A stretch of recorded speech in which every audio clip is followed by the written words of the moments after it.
நீங்கள் கப்பி பீஸை பீட் பண்ணுறீங்க அப்படின்னா இந்த செட்டப் பண்ணுங்கள். இது வந்து பெஸ்ட்டான ஒரு செட்டப். இது என்னடா செட்டப்பு, ஒரு பாதாமலை உள்ள போட்டு தொட்டி தான் சும்மா வச்சுருக்கேன், ஒரு செட்டப்பான்னு கேட்கலாம்.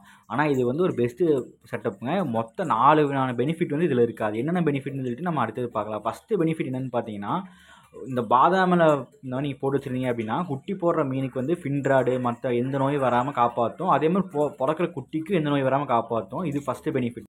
செகண்ட் பெனிஃபிட் என்னென்னு பார்த்தீங்கன்னா, இந்த மாதிரி பாதாமிலையே நீங்கள் பிச்சு பிச்சு போட்டு வச்சிங்க அப்படின்னா முழுசாக போடாமல் இந்த மாதிரி பிச்சு பிச்சு போட்டுங்க. அப்போ என்ன பண்ணணும் பார்த்தீங்கன்னா, குட்டிலாம் போய் அதில் ஒளிஞ்சிக்கும். ஒளிஞ்சிக்கிறனால நம்ம குட்டியோட கவுண்ட் வந்து கொஞ்சம் அதிகமாக கிடைக்கும். இதுவும் செகண்ட் பெனிஃபிட். தேர்ட் பெனிஃபிட் என்னென்னு பார்த்தீங்கன்னா, இது வந்து கொஞ்ச நாள் ஆனப்போ தண்ணி வந்து ஃபுல் டார்க்காக மாற்றிடும்.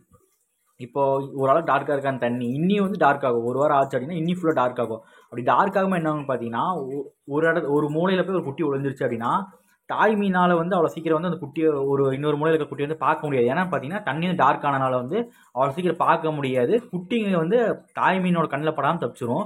இது வந்து நல்லாவே குட்டியோட எண்ணிக்கை வந்து நமக்கு அதிகப்படுத்தி கொடுக்கும். இப்போ ஒரு 10 குட்டி போடுது அப்படின்னா நமக்கு ஒரு 6-7 குட்டி கிடச்சிரும்.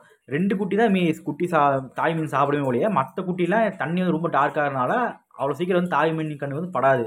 ஃபுல்லாக டார்க் ஆகுச்சுன்னா இந்த மூலையில் இருக்குது அப்படின்னா தாய் மீன் வந்து இன்னொரு மூலையில் இருக்குது அப்படின்னா அது கண்ணுக்கு தெரியாமல் தப்பிச்சிரும். இது வந்து தேர்ட் பெனிஃபிட். ஃபோர்த் பெனிஃபிட் என்னென்னு பார்த்தீங்கன்னா, நீங்கள் பாதாமில் போட்டு நீங்கள் அப்படியே ஒரு 2-3 வாரம் ஆச்சு அப்படின்னா அதுலேருந்து இன்ஃபோசியான்னு ஒரு உயிரினம் உருவாகும்.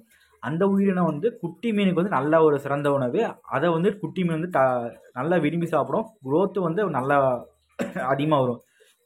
அது இன்ஃபோசியாங்கிற ஃபுட்டு வந்து ஃபஸ்ட்டு வந்து பீட்டா ஃப்ரைஸ் கொடுப்பாங்க, எல்லா ஃப்ரைஸ் கொடுப்பாங்க. அப்போ அந்த ஒரு பெனிஃபிட் வந்து உங்களுக்கு கொடுக்கும், இந்த பாதாமில் கொடுக்கும். குட்டிக்கு வந்து நம்ம பார்க்காம இருந்தால் கூட சரி, ஒரு நாள் 2 நாள் நம்ம பார்க்காம விட்டால் கூட இதில் இருக்க இந்த இன்ஃபோசியாங்கிற உணவை வந்து குட்டி சாப்பிட்டு ஓரளவு நல்லா சர்வே ஆக ஆரம்பிச்சிடும். மொத்தம் 4 பெனிஃபிட் இருக்குது. இந்த ஒரு செட்டப் நீங்கள் பண்ணி உங்களுக்கு கப்பி பீடிங் வந்து சக்ஸஸ்ஃபுல்லாக ஆயிரும். இந்த மாதிரி யூஸ்ஃபுல்லான வீடியோ நம்ம தினமும் பார்க்கணும்னு வச்சுன்னா நான் சேனல் சப்ஸ்கிரைப் வச்சுக்கோங்க. பெல் சிம்பிள் ப்ரெஸ் பண்ணி வச்சுக்கோங்க. இந்த வீடியோ உங்களுக்கு யூஸ்ஃபுல்லாக இருந்துச்சுன்னா இந்த வீடியோ லைக் போட்டுருங்க. தேங்க்யூ.